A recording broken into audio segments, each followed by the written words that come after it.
जावी मच्छी कशी आहे? हे बोंबील आता मस्तपणे धुवून घेतलेले आहेत छानपैकी. आता त्याला आपण हे इथे हळद, लाल तिखट आणि घरचा गरम मसाला आहे, हे आलं लसूण आहे, हे लावून मस्तपणे मॅरिनेट करून ठेवणार आहोत चांगलं कमीत कमी 1 तास तरी. आलं लसूण आणि हळद लावून झाल्यावरती मी याचे थोडंसं मीठ चवीपुरतं आणि कोकम आगळसुद्धा घेतलेलं आहे आणि आता याला मस्तपणे आपण मॅरिनेट करून ठेवून देऊया थोड्या वेळासाठी.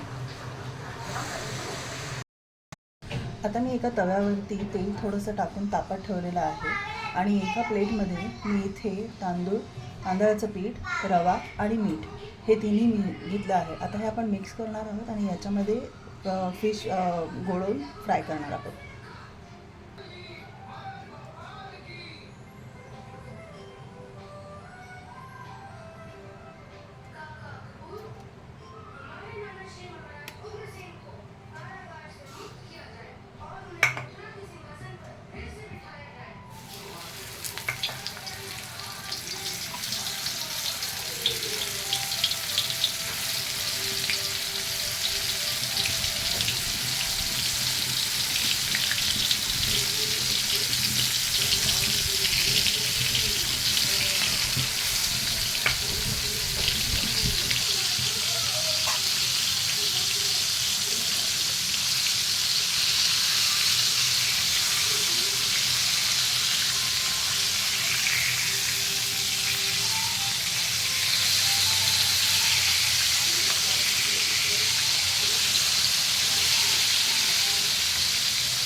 एक एक करून याचे सगळे बोंबील मस्त खरपूस सोनेरी रंगावरती तळून घेतलेले आहेत